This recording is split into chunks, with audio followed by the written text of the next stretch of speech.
Today we are going to learn about Maxwell's inductance AC bridge.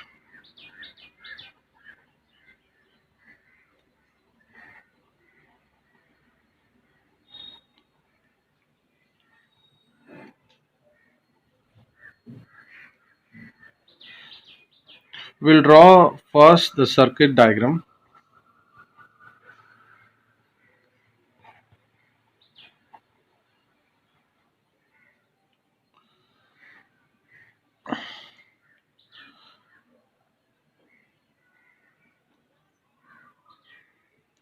Four dots I've taken because it is a bridge, so it is going to have four arms. The first arm, inductor and resistance is connected. In the second arm, there is only resistance. In the third arm, again we have the inductance and resistance. I'm shifting the position. And in the fourth arm, only resistance we are having. We label it. This is the junction A. This will be B. This is C, and this is D. Between C and D, we are going to have phone. We label it each component L1, R1, R2, L3, R3, R4.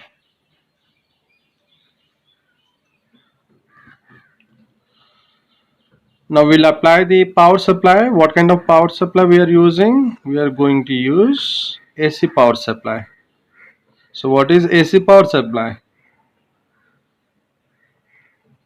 Power supply which has frequency. Signal generator. Also it is known as signal generator. Now as we have listed, this is arm 1, arm 2, arm 3, arm 4.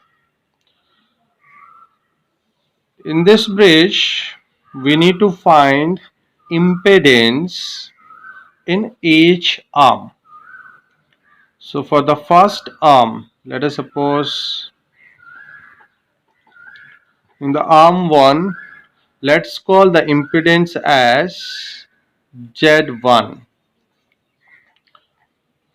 So Z1 is equals to R1 plus J omega L1. Because see, in the arm 1 we are having two components. One is the pure resistance, the other one is inductive reactance. The inductive reactance J omega L1. Now for arm 2,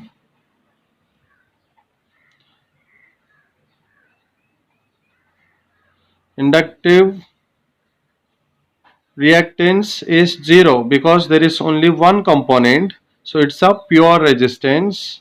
So only one component, that is reactance due to resistance, is a resistance.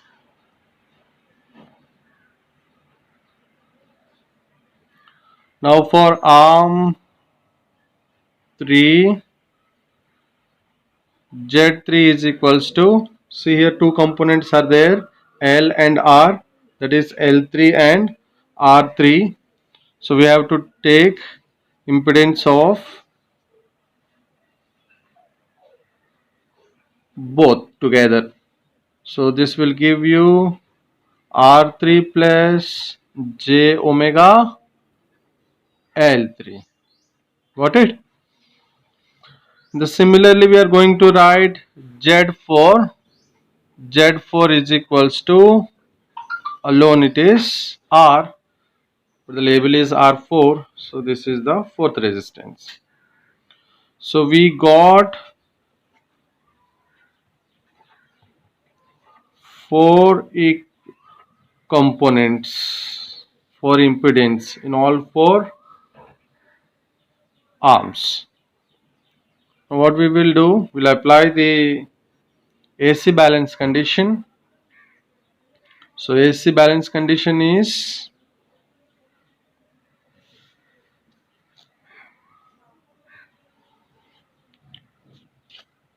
the product of the first and fourth arm impedances,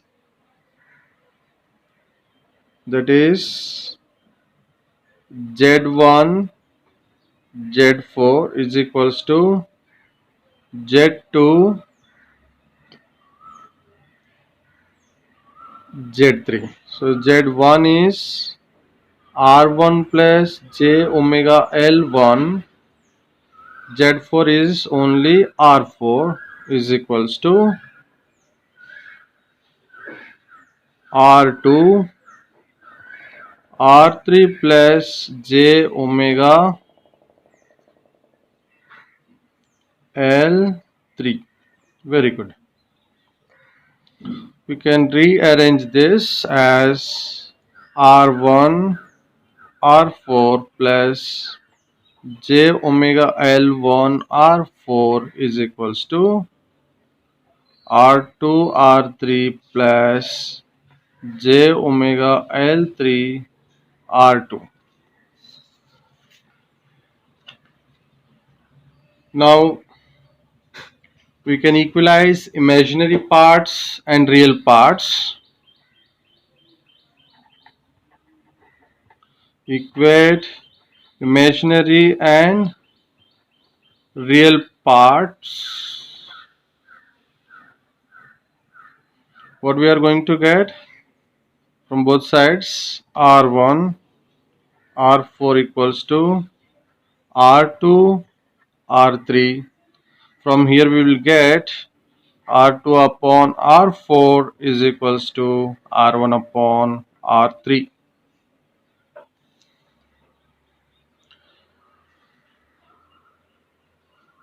This is about the real parts. What about imaginary parts? When you equate, what you are going to get, L1 R4 is equals to L3 R2. See, these are the imaginary parts and these are real parts. So this is real and this is imaginary, this is real, this is imaginary.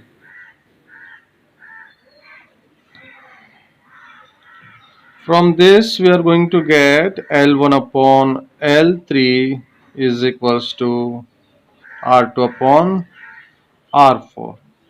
Call this equation as 1, call this equation as 2.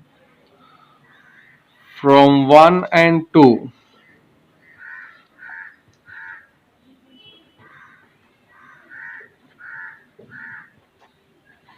from equation 1 and 2, what we can write? See here, R2 R4 is equals to R1 upon R3. So here R2 upon R4.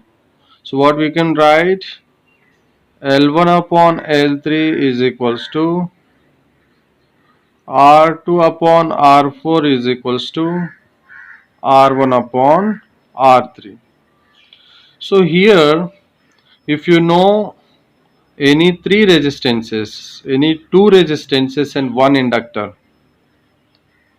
any two resistances and one inductor, you can find the another inductor. So this bridge is useful to find the unknown inductance, and this bridge is very simple. So we'll take a quick review what we have done. We'll draw the circuit diagram for Maxwell's inductance bridge. It's like a Wheatstone bridge, but difference is we applied AC components, so this bridge has become AC bridge. Remember, this is AC source, this is not DC source, and we have to evaluate the impedance in each arm. So we have calculated the impedance in each arm. So there are four equations we got. Once we got it, what we are doing, we are getting the AC bridge balance condition. Okay, AC bridge balance condition. Okay, so you will list this, you will just write this equation and you substitute the equations which we have got from each arm. So you are going to get this equation and you multiply with R4 on this and R2 on this. So you are going to get finally like this. Here each side real and imaginary parts are there. So we are going to equalize real parts of either side, and also we are going to equate imaginary parts on either side.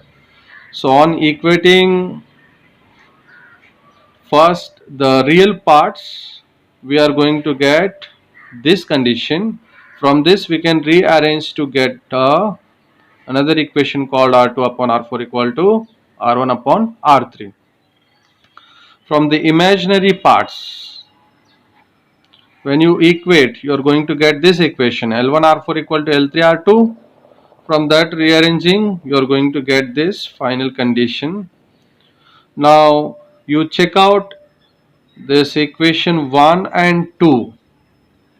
From this we can write L1 upon L3 is equals to R2 upon R4 equal to R1 upon R3. So here, knowing any three resistances and one inductor, you can evaluate the second inductor in the next arm.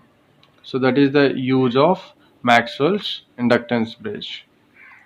So numerical also will come by giving some values like R1 is equals to R3 is equals to L1 equals to, for example, R1 is 10 ohm, let's have 10 kilo ohm.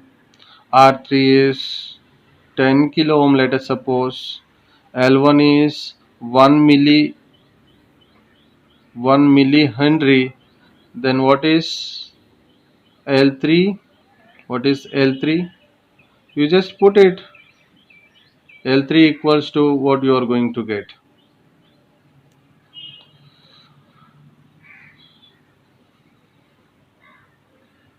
This kind of numericals can be asked.